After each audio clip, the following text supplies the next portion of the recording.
guys, Dave here, back with another music review, this time of NewJeans' new single album, OMG. Very excited to talk about this one. I liked it quite a bit, and I think there was a lot of hype for NewJeans, and the fact that they released something again that was really good is awesome. And we get into all that. And I think, got to start with where NewJeans got to in 2022, the biggest, most successful K pop debut of last year, really coming out of nowhere with a 4 track EP that made a ton of noise and had a lot of longevity and sold a lot. And next thing you know, New Jeans is the face of fourth generation K pop off the strength of 4 tracks. It's kind of wild.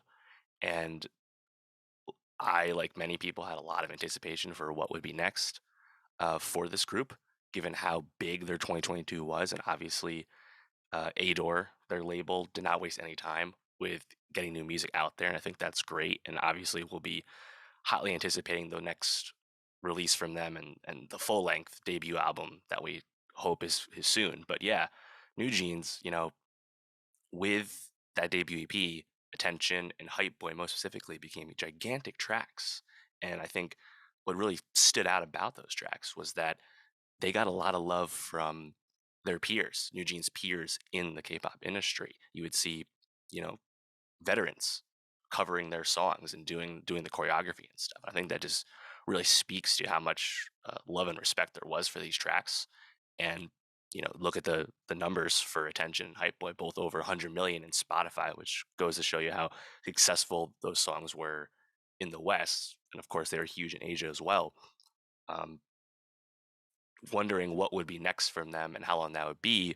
I'm glad we didn't have to think about that too long, because Ditto and OMG, these two new songs on the OMG single album, I think they really continue the appeal of the New Jeans debut music. And that appeal would be that New Jeans is giving you I think, a really intriguing sound, which is a kind of a throwback, almost like 2000s, like R&B indebted side of K-pop music. And there was definitely a lane or a gap to fill with this kind of music. And it's really cool that they have this, I think, unique musical identity already. Part of that, is the aesthetic, right? Like the fashion is very like 2000s, like Y2K stuff. But I think to give you this kind of music, uh, and also how well it's done, it comes across as very polished, and again makes it so impressive that this group, they're all teenagers still, and yet it comes across as so polished, so well done already. Really speaks to, I think, why a lot of people are very quickly invested in this group. And Ditto and OMG, these two new songs, I think really continue that feeling. Ditto is a much more understated track. It's been called like a wintry single. And I definitely can understand that. And I think it sounds good. And what's really cool, I think, about these songs too is the music video concepts are very, very layered and intricate already. Again, just this group seems to be beyond their years already. And OMG, I think, is a big highlight already, really reminiscent of the big hits from last year. I think Hani on the chorus is incredibly catchy, sounds amazing. And then even like early on, in like that pre-chorus section, the call and response of like the "Who is he" lyrics, I think sounds really cool. You watch the video, the choreography again, like the other songs, so incredibly polished, so catchy. I just really love like what they have going on already. We've only heard 6 songs from this group. That's it. Obviously, we'd love to hear a lot more. But I don't know how you can't be on the train at this rate. I mean, Hype Boy went on a life of its own throughout all of 2022, and I have a feeling OMG in particular is really going to stick around as like another big banger, and like obviously the first big K-pop song of the new year. So hopefully we don't have to wait too long for that New Jeans full length album.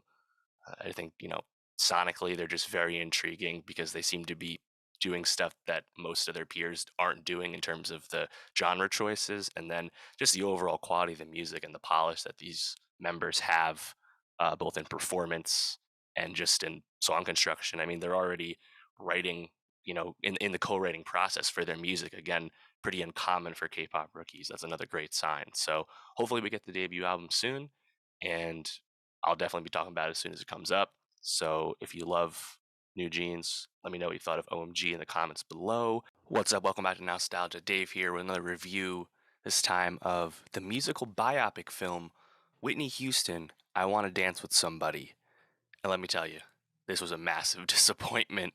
Oh man. So we've had a lot of high profile music biopics lately. Rocket Man about Elton John, Bohemian Rhapsody about Queen, Respect about Aretha Franklin, and now I Want to Dance with Somebody about Whitney Houston.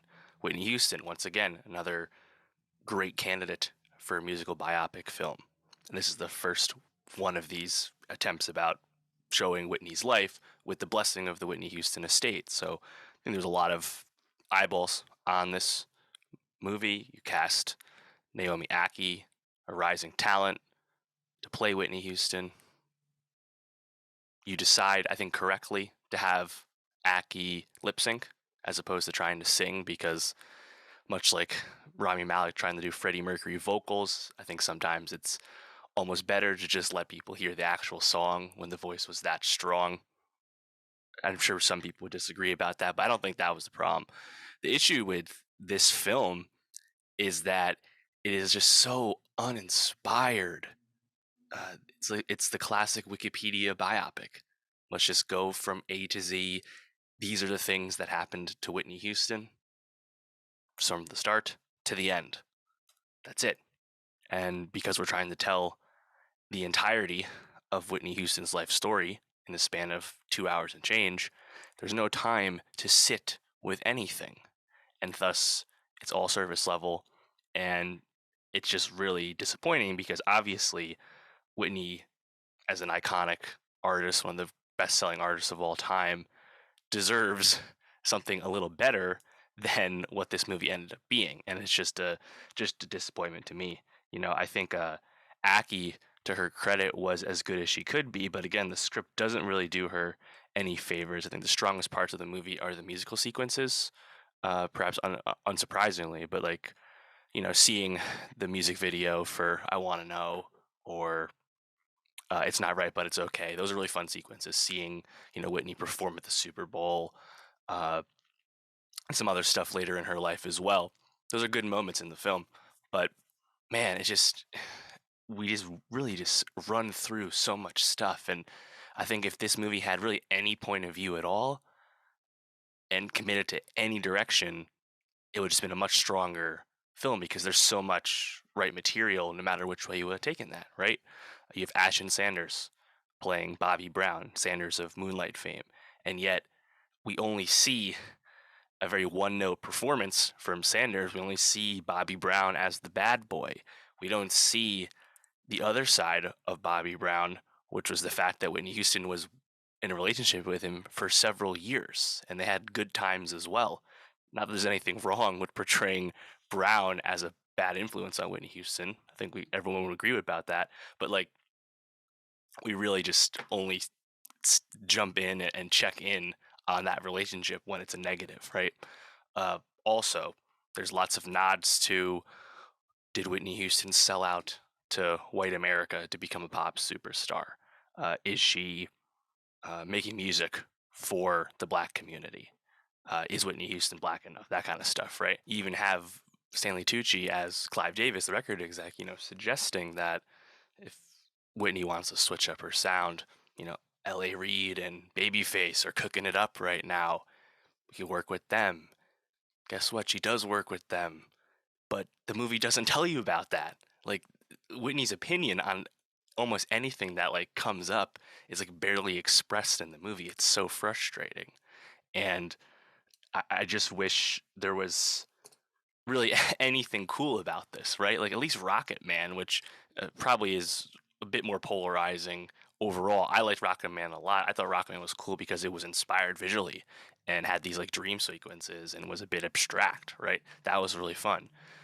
But I Want to Dance with Somebody, again, it doesn't get into anything thematically beyond the surface and is so by the numbers from a filmmaking perspective that there's just not a lot to recommend about it. Is it entertaining enough? Sure. I mean, I think the Whitney story is just that undeniable that just being with Whitney Houston, even at a surface level way, is still still good. It's still better than nothing. But we really just deserve something better. And honestly, I would lay the blame with Anthony McCartan, who wrote this screenplay. That's a name that should ring a bell because he also wrote Bohemian Rhapsody.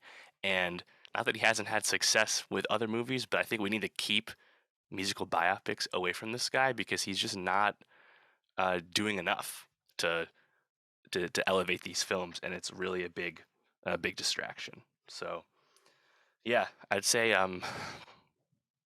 check it out if you're interested. Aki's good, but and Tucci's pretty good as well. But like, couldn't help at the end, but just be like, I just want to listen to some Whitney Houston songs right now, and not really think about this movie again because it just makes you want to read Wikipedia and get even more detail. So let me know what you thought. What's up? Welcome back to Nostalgia. Dave here with a movie review. This time, Babylon. Damien Chazelle back, 4 year wait between his last film, First Man, to now. Babylon's here. Polarizing film, big budget, poor box office. There's a lot of talk about this movie. I'm going to get into all of that. I'll just say right off the bat, I did like the movie quite a bit actually, but there's so much to get into with this one. It's long, it's indulgent, it's excessive.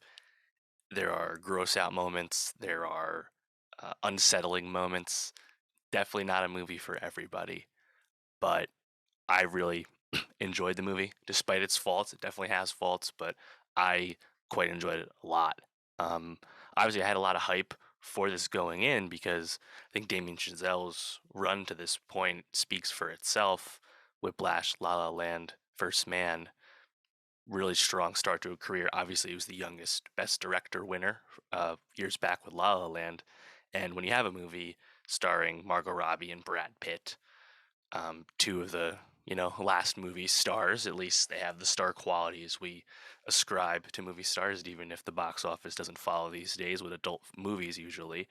Um, Obviously, a lot of anticipation. And this one, the extravagance of the budget, a period piece, a story about the transition in Hollywood from silent films to the talkies in the 1920s. Sounds really exciting, especially if you're a film fan. And I think the best moments of this movie really just kind of speak to, I think, that brilliance that Chazelle has demonstrated as a director, which is just he is someone who has a really strong grasp on the technical craft when it comes to movies and like having that vision. And some of these sequences just really, really sing. And I mean, he's collaborating once again with Justin Hurwitz on the score. God, the score is incredible. Really uplifts the movie. Really propels the film, and the acting is really strong as well. And I think where this movie probably loses some people is partially its length. It's well over 3 hours, and I think the emotional moments that really start to fall into place in the back half of the movie, those probably land to varying degrees depending on the viewer, depending on the character they're involved with. So it's a bit of a mixed bag, perhaps the way it concludes. But I think some of the really strong moments, especially towards the beginning, like these series of set pieces, are just dynamite sequences. Some of the best things I've seen this year on screen, and they will just go down like sequence by sequence, character by character, because there's a lot to get into. I think right off the bat, probably the most famous, like iconic stuff people probably are aware of with this movie, of course, is the big crazy bacchanal, the big party on the hill back when the Hollywood Hills were hardly developed at all. Uh, that sequence is crazy. It's super long. It's effectively a cold open. You don't see the Babylon flash across the title, the Babylon title flash across the screen until you're like 30 minutes into the movie because you watch this extended rager slash orgy slash drug den. There's a lot going on there, and that's crazy. I think notably, I didn't actually notice this myself. I saw someone else point this out. None of the main characters are actually shown having sex. It's just extras, but trust me, you see plenty of extras having sex, especially at this scene. Tons of drugs, literally mounds of cocaine. It's crazy. There's a honestly hilarious gross out moment regarding an elephant very early in the movie that I thought was really funny, but obviously that is another sequence or brief moment that's not for everyone. But with this party on the hill, you get introduced to really the core of your cast. Margot Robbie plays Nellie Leroy, an inspiring actress who has this undeniable quality to her, really like textbook it girl, basically ingenue type. Uh, Brad Pitt shows up as well as Jack Conrad, supposed to invoke like a Clark Gable type persona. He's a established silent film star, and then we meet like the new face who's like our audience avatar in a sense would be Diego Calva as Manny, who's a aspiring Hollywood worker trying to make his way in the industry, and he's like a gopher like fixer type in the beginning. Right off the bat, you meet them, and you meet some of the other supporting characters as well, and I think that bacchanal party scene is just a lot of fun and a great way to really meet these characters. I think that's a clear highlight of the movie. And then I think right after that, very quickly, we get into maybe the best sequence in the movie. I think definitely like the most like movie magic sequence, which would be Nellie has made her way into the industry, has been given a part, and it's like her first day on set, basically. And at the same time, you have Jack also on set this big like blockbuster production, like a costume drama, and Nelly just kind of like lights up the screen, and everyone's like obsessed with her in the film. And of course it's Margot Robbie doing this, so it's like actually real, actually dynamite, because she's just like that electric of a performer.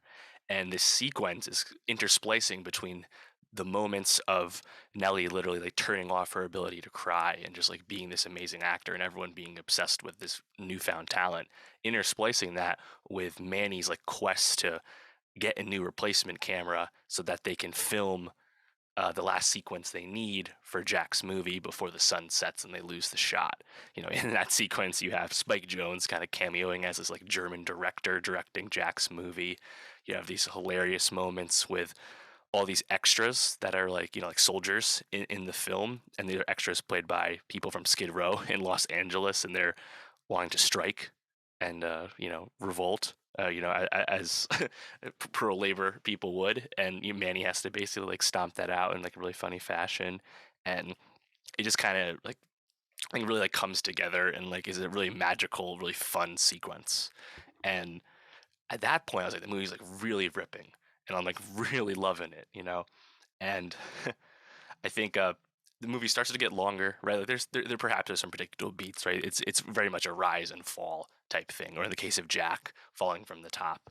And I think from this point on, the next best sequence would be when we've made the transition from silent film to talkies to movies with sound, and it becomes clear to everyone in the film that sound is the future. Sound is now. Sound needs to happen, and there's just an amazing scene featuring Nelly, really for the first time, acting with sound, having to hit her marks, and everyone in the production, on this backlot soundstage space, losing their minds over the inability to record with good sound. As a podcaster, I could definitely relate to this struggle. And you have PJ Byrne as the assistant director in that scene, blowing his top and just losing his mind and cursing out everyone in hilarious fashion. And then you have that pure euphoria when they finally pull off a successful film sequence with sound, with no like sound issues, no problems. And it's just funny because it's only like 20 minutes of actual like filmed scene, and it took them that long. But like another moment where it's like the scene is just played to such a fine tune that you're just loving the ride, and like when they have that jubilation of pulling off the filming, you're like super into it too. All that stuff, all these like these big sequences in the early on, the first half of the movie, I love this stuff. I think where the movie starts to, I guess, really change what the movie is about, and probably where it might start to lose some people, is what happens after this, where Jack, as a silent actor, is really realizing his relevance is waning, and also his ability to act, not just act with presence, but also act by speaking. He realizes he perhaps doesn't have as much talent in the new era as he did in the old era, and that becomes a present to him, present to other people. Um, Nellie is a complicated figure who has some personal vices, and things start to catch up to her, and you can start to see like where it's going to go. And I think probably the issue that some people would have, and I was able to overlook this, but I can definitely understand the point of view. The issue would be that I just you maybe don't spend like enough time like with Nelly and Jack's like true emotions, or almost you're almost like more there having things happen to them, and it doesn't really come together until the very end with Jack's character in terms of how he feels about things. And I do think the way his character wraps up its role in the story of Babylon works well. But the problem though with all of this is that you really sideline uh, Diego Calva's Manny character. Manny ultimately is a really thankless role in the movie, and Manny is supposed to carry a lot of emotional weight and like the journey he goes on, which is quite up and down over the course of Babylon over the years. The journey doesn't land as well as it should because you're just not given enough time with Manny. And Manny's not given enough meaningful things to do. And the movie would probably be better if it just wasn't quite as overstuffed because there are other, I think, important characters in this movie I haven't even mentioned. You have Jovan Adepo as Sidney Palmer, a jazz trumpeter who kind of becomes like a star trumpet player in the movies with the help of Manny. And his role in Hollywood, what he has to encounter, and decisions he makes as a character, it is completely underserved because he's not given enough time. And that's obviously unfortunate because Sydney is a black character in a time where that obviously was very challenging. With filming. This is both pre Hayes Code Hollywood, but still obviously very segregated and a racist place and racist time. Similarly, you have Lee Jun Lee as Lady Fei Zhu, who is like a cabaret singer and like works like behind the scenes with the studio as well. Pretty obvious analog to like Anna May Wong in real life. Another character that makes a great presence and impression when given things to do, but ultimately is not given enough things to do. And is almost used at the end of the movie to serve Jack's character's needs. And ultimately, you're just a bit overstuffed with the ideas and the character plots that are trying to be thread here. That it doesn't all quite land as well as you'd want it to, and probably should have eliminated some of these to make everything sing. But I think the reason why I'm still overall a fan of the movie is I think, like I said, there's just a few sequences that are truly undeniable and just a blast to be with. And then even if like the emotional stuff with the back half of the movie is up and down, it becomes quite obvious that the story of Babylon, Chazelle is presenting this as a also commentary on the state of Hollywood today and how filmmaking works. And you have this extended outro um, visual sequence that Manny observes at the end of the movie. We literally see frames of singing in the rain, which is an obvious analog and kind of like hangs over this whole story.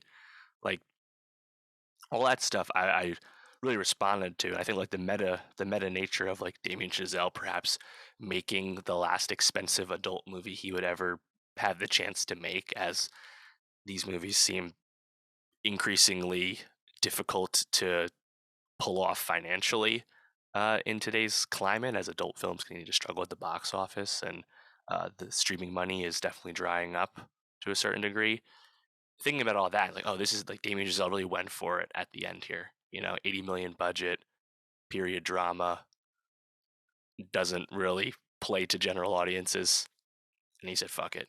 He threw everything in here, and I definitely really respect that, especially when you're doing it with people as talented as Margot Robbie and Brad Pitt. It certainly could be way worse. So I think it really depends, like what you're looking for with this, because like I said, it's overstuffed and not everything lands as well as it should, but certain things do land. So as the Rotten Tomatoes score suggests, polarizing film. It's very up and down reception with this one, and I think that's okay. Chazelle has made a bunch of bangers already. It's okay to release something that has lots of great qualities, but not everyone likes that. No worries there. And ultimately, like Robbie and Pitt acquitted themselves very well. I wouldn't really put the box office with this movie on on anyone's blame. It just the way this movie needed to succeed, which is very uh, slim chances, honestly. So yeah, I mean, we'll see with the Oscars. Babylon actually did pretty well with the short lists for some of the technical categories. So we'll see how far this movie can go. Chazelle, though, to his credit, re-upped with a new Paramount deal under the new leadership. Of course, Babylon had been financed and greenlit under old leadership there. So Paramount, coming off Top Gun Maverick, got some money in their pockets. They're like, we still want to be in the Damien Chazelle business. So that's obviously really heartwarming because he's a very talented person. Um, and yeah, I think Babylon, there is a lot to chew on, a lot to sit within this movie. There is a out of nowhere 20-minute sequence featuring Tobey Maguire that feels like it's in a different movie. And some people love that sequence, and some people absolutely hate that sequence. Um, I love that it was in the movie, but I totally get that that's not going to land for everyone too. There's a lot to this one, so I would definitely say you got to see it, and you got to uh, find a way to figure out how you feel about it, because I definitely have many thoughts as well. So let me know what you thought about Babylon. Are you excited for the next Chazelle movie? Do you think this will be good at the Oscars? Leave a comment below. What's up, guys? Welcome back to Nostalgia. Dave here with a review of White Noise, Noah Baumbach's new movie for Netflix, his third Netflix film, first since Marriage Story, once again reuniting with Adam Driver and, of course, his partner Greta Gerwig back in the acting role as well, alongside Driver. This is a movie that had a lot of anticipation, a lot of hype, because it's adaptation of a acclaimed Don DeLillo novel that notably was deemed unfilmable, unadaptable, and Baumbach took that Netflix bag and said, "Let me adapt this thing," and you got to respect that. And I think it's a movie that works in some ways, doesn't work in other ways. I notably have not read the novel, so I don't have as like specific reverence for the source material as many others do, but I can still see plenty of faults in the film. Although I think there are some qualities to it, some highlights to it. I think broadly, I enjoyed 2/3 of the movie, basically the first two acts, and then White Noise kind of lost me at the end there. Um, I think it's a really effective movie at presenting. I think the early themes of the novel, as far as I understand. Act one, you're really satirizing like academia, satirizing like the university system with Adam Driver's character, Jack Gladney, as a professor at this college teaching Hitler studies. It's like really ridiculous and on the nose, but also super funny. Um, there's an amazing scene that Driver shares alongside Don Cheadle, another fellow professor, where they kind of go back and forth lecturing to a classroom about Driver going off on Hitler and then Cheadle's character going off on Elvis, a class he wants to teach, kind of molding an Elvis studies class off of what Jack teaches about Hitler. It's pretty crazy, but like the filmmaking in that scene as the camera moves and the two performances from Driver and Cheadle, like really cool. Like that's like an amazing like sequence in the film. I think if there was more stuff like that, I think people would really like it. I think the issue with the movie is that I think the thematic through lines of what this is supposed to get at, in terms of, I think, a pretty like layered comment on consumerism and meaning in your day-to-day life and things like that. It just doesn't feel like the movie comes together around that message by the end. I honestly was left quite wanting with where you're left with our two main characters, Driver and Gerwig. Like where they end up, it just doesn't feel satisfying. Doesn't feel super uh, earned, or it's not even like it's not earned. It's just that like I just don't think it's communicated like the like realizations and like epiphanies that those characters have had to the audience. It just doesn't come across effectively enough. But that first act, like I said, before things really pop off, it's a lot of fun. Looks great too. I think like aesthetically with the camera in this like 1980s setting, it's really enjoyable to look at. Right, the family, the Gladney family, all those kids are quite enjoyable as well. And then once the kind of inciting incident in the film, the conflict, the uh, airborne toxic event, as it's dubbed, that actually like was really cool and kind of like lends itself as you go to Act Two into like this kind of like Steven Spielbergian esque like Amblin adventure sequence, chase sequence, as the family is fleeing their town alongside everyone else in town to avoid this noxious plume in the sky. From what I understand, that is an event in the book that's a lot more uh, abstract and less clearly defined on the page. But I thought it was actually quite effective to see like the realization of this like massive like toxic cloud in the sky. Maybe like gives you a bit of like a Stranger Things vibe these days. But I don't know, I thought that was actually pretty effective. And the family kind of going through their uh, trials and tribulations as Jack tries at every corner to avoid acknowledging that things are going wrong is actually pretty fun, and then you can't help but notice like the obvious like COVID allegory regarding masking and quarantining and how the characters feel about what's happening regarding this toxic event. Obviously that's stuff from the book. It's not written for COVID, but it's so easy to read it through a modern lens after everything the world has experienced. Um, you know, uh, I guess it's notable that this is like the first movie Noah Baumbach's actually adapted. It's not his original material. Um, and like just taking that Netflix bag, Netflix once again giving an auteur money to take a huge swing, very similar to Inarritu's Bardo that we just got. And obviously, it doesn't seem like Netflix is in the business of funding these kinds of movies going forward. But hats off to Baumbach for trying because I do think it was a noble effort for sure. I thought the Danny Elfman score was quite effective throughout the movie. You know, I think I just really get lost in Act Three when it gets more like metaphysical and in the mind of Jack and Babette, Gerwig's character. Like I just didn't fully connect with like the struggle those characters were having in terms of finding meaning and purpose in their lives. I just don't think it's communicated well enough. Uh, you know, there's fun stuff on the ancillary periphery of the story. Some of the other professor characters played by Andre 3000 and Joey Turner Smith, and of course Cheadle, who has the most to do out of all of them. Quite fun. You have a brief Bill Camp cameo as someone pushing back against the quarantining, if you will.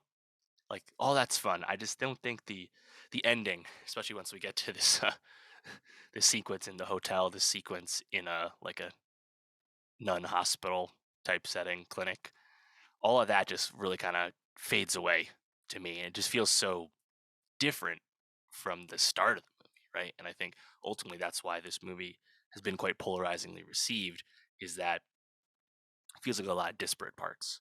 And there's things I recommend about it, things that are well done about it, but it just doesn't fully come together for what it's going for. But not a total failure either. Again, I have not read the book, so I don't have as fondness or reverence for the source material as others do. It is obviously an acclaimed, American novel at this point. But all things considered, I think it was decent, decent effort for something that clearly was hard to pin down, hard to adapt. Like I think that much is obvious with the thematic richness and variety that White Noise is trying to communicate. So let me know what you thought.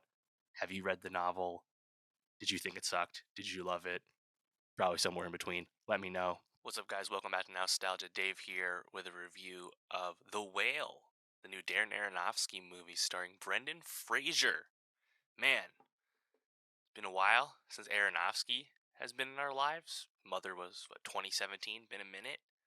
Polarizing filmmaker with amazing highs and amazing lows in his career, without question. But of course, I think the star of the show when it comes to everything The Whale has been Brendan Fraser, because this is the capstone of the Brendan Fraser Renaissance that started probably 4 or 5 years ago with smaller roles and some TV work as well. But he's getting a lot of Best Actor plaudits for his role in this new film, and I'm gonna get into his performance, if the movie's actually any good, awards chances at the Oscars, and yeah, all that.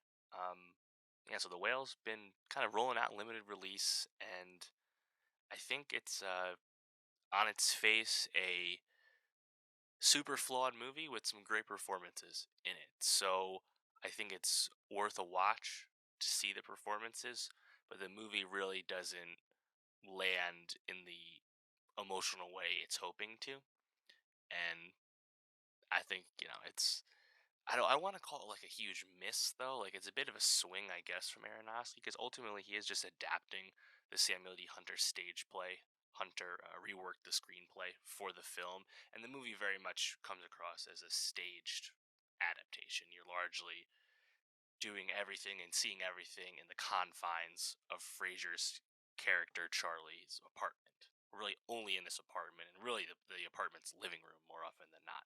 So it definitely comes across staged, but ultimately, emotionally, the melodrama of The Whale is just a bit lackluster, or I guess a bit simple and straightforward. Thus, it doesn't really land in the gravitas that Aronofsky's probably trying to go for.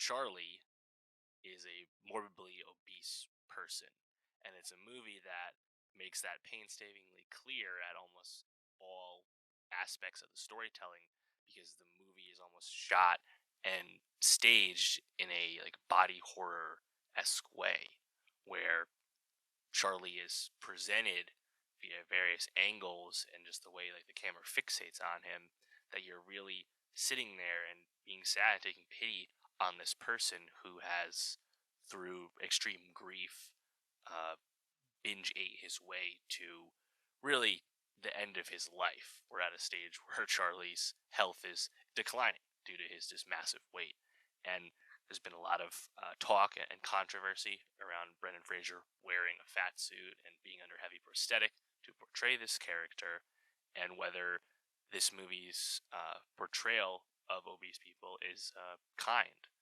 and all that.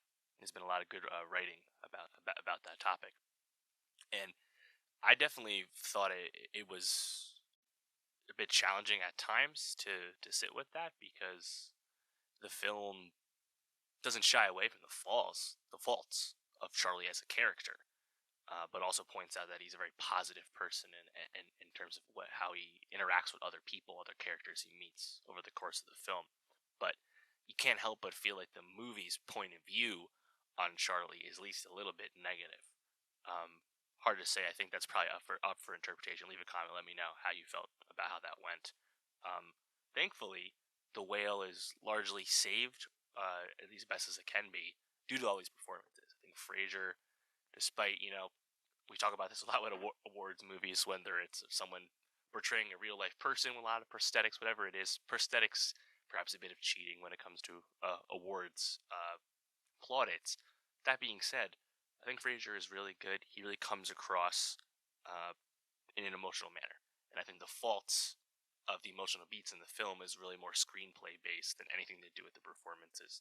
But I think Fraser just has a warmth to his character, a humanity to his character, and I think the grace that he brings to the role of Charlie is probably the best case that you could use against the negative uh, perception that some people might have of how this character is portrayed in the movie. Anyway, there's also a great performance by Hong Chow as his friend Liz, who is a nurse friend of his that comes in and kind of like checks his blood pressure and also brings him food and stuff like that. And Hong Chow, amazing here. Honestly, she was a total scene stealer in The Menu. She was note perfect in that movie. Completely different role in The Whale, but it's a very strong performance.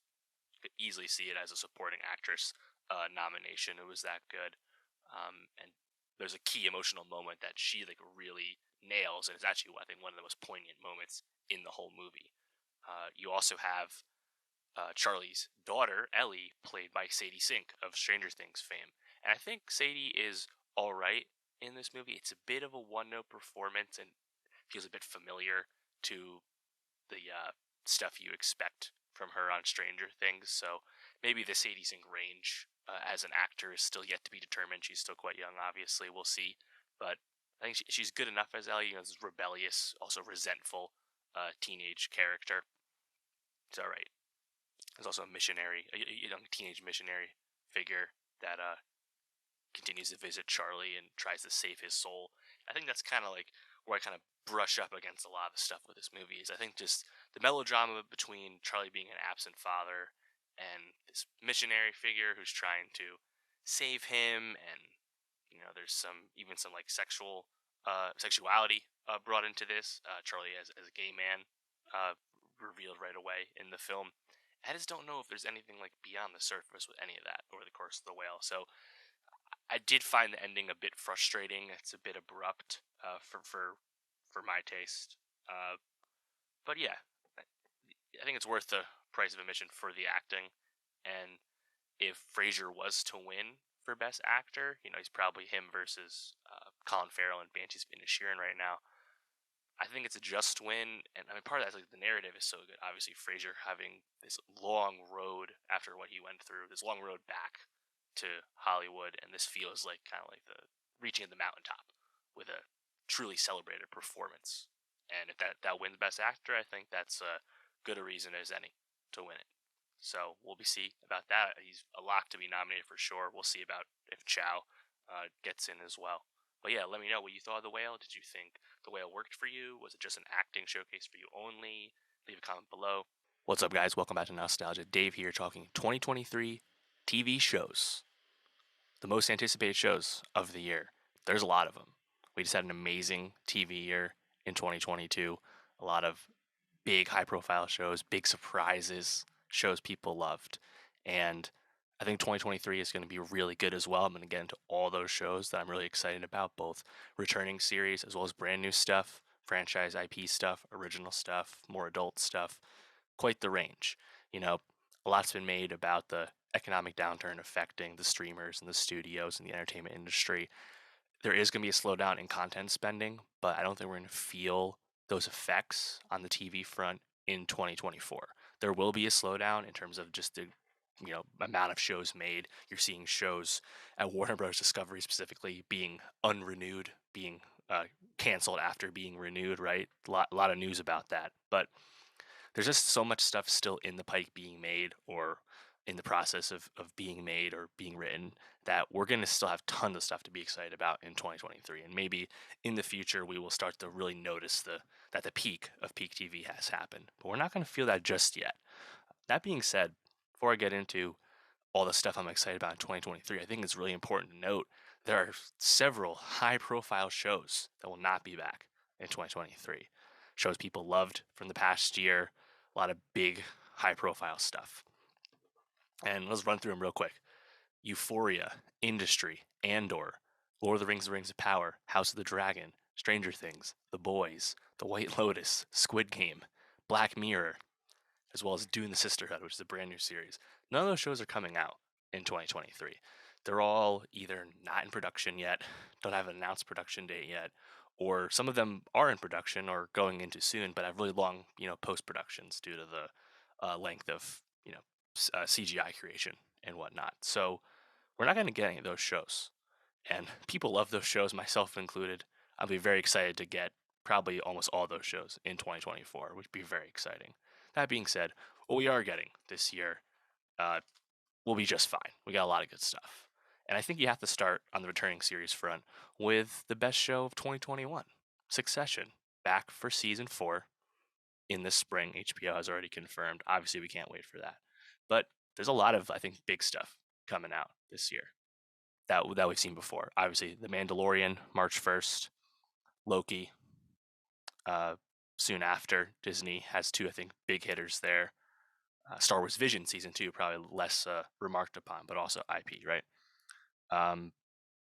What We Do in the Shadows, Ted Lasso Season 3 after a long production will be back. Only Murders in the Building Season 3, Hack Season 3, Perry Mason Season 2 after a long wait, back on HBO. Yellow Jacket Season 2, True Detective Season 4.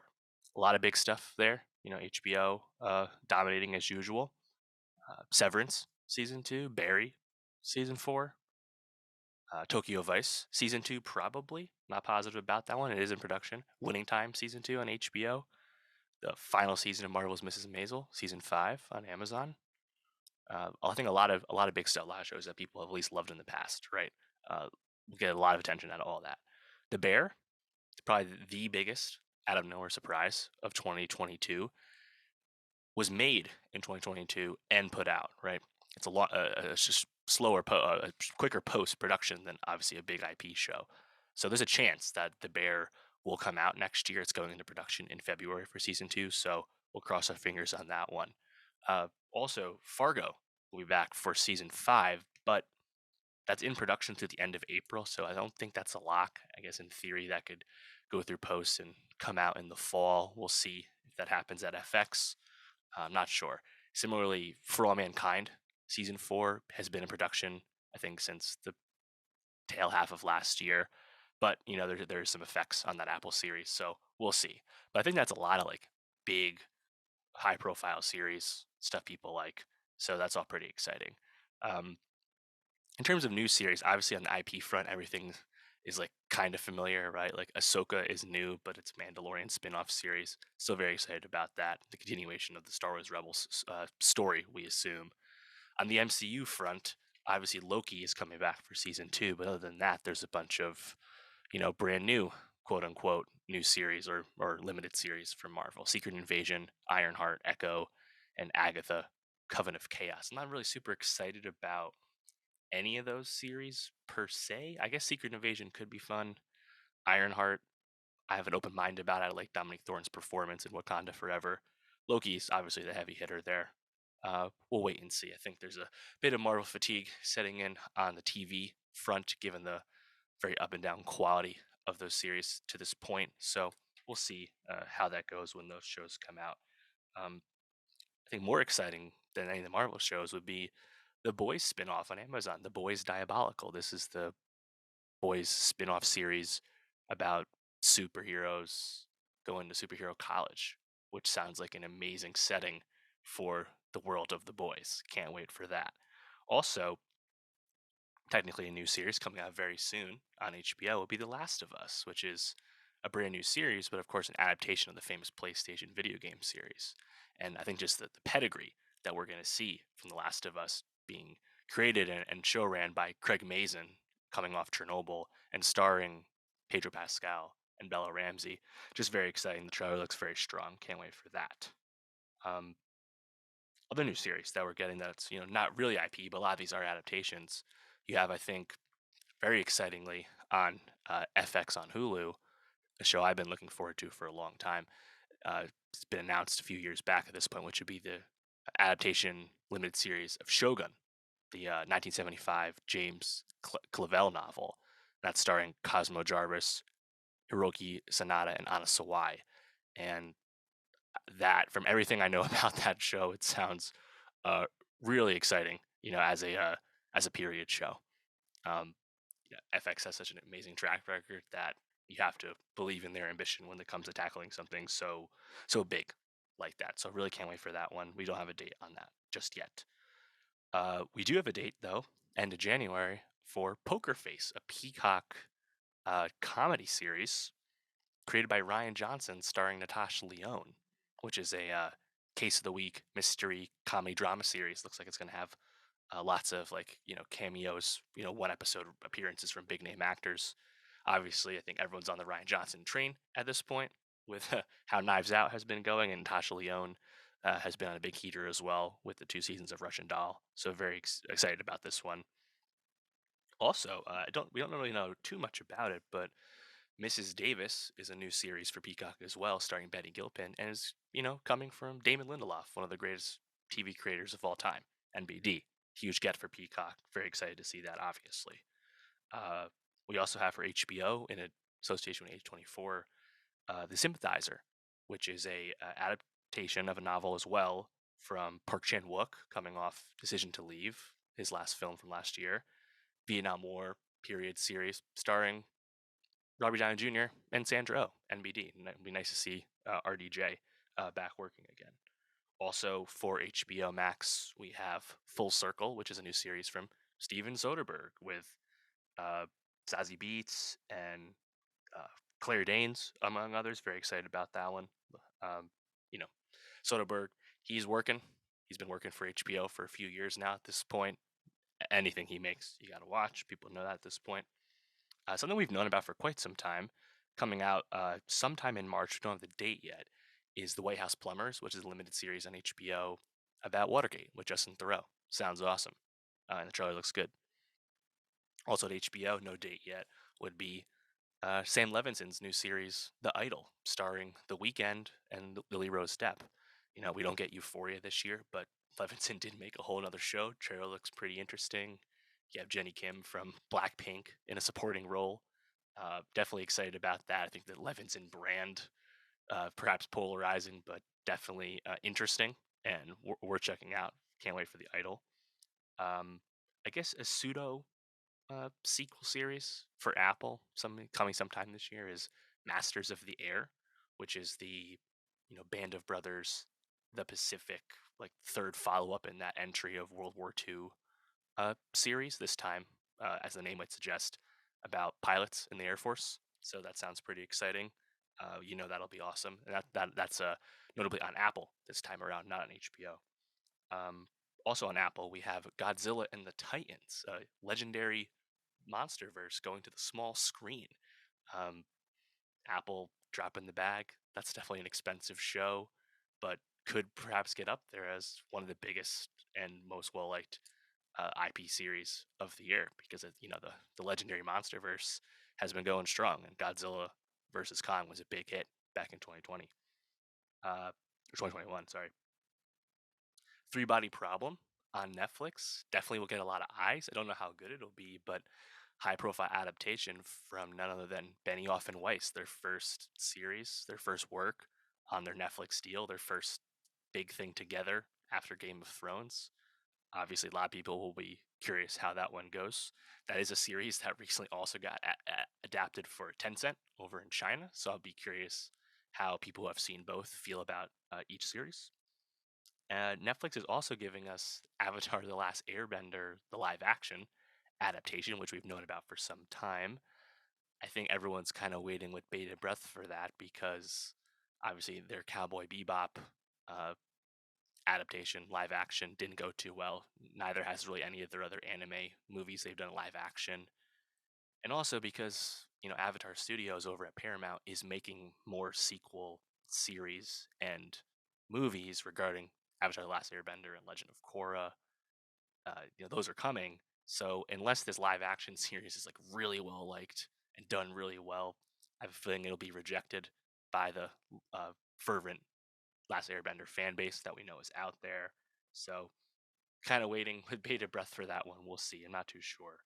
Um, yeah, I think that's probably like what, like 50 shows, right there, more than most people will watch. I certainly won't watch everything I just listed, but it's a lot of big stuff, right? A lot of big IP stuff, a lot of big newer stuff from people you trust, like FX and HBO and even Apple at this stage. So we'll see, and of course, I'm sure there will be stuff that we're not thinking about that will show up and surprise us the way The Bear did in 2022. So, let me know, what series are you most excited for? What series are you not looking forward to at all in 2023? And which 2024 show do you wish was coming sooner? Because they're hard to wait for. Leave a comment below. And for more TV reviews, make sure you subscribe. See you next time.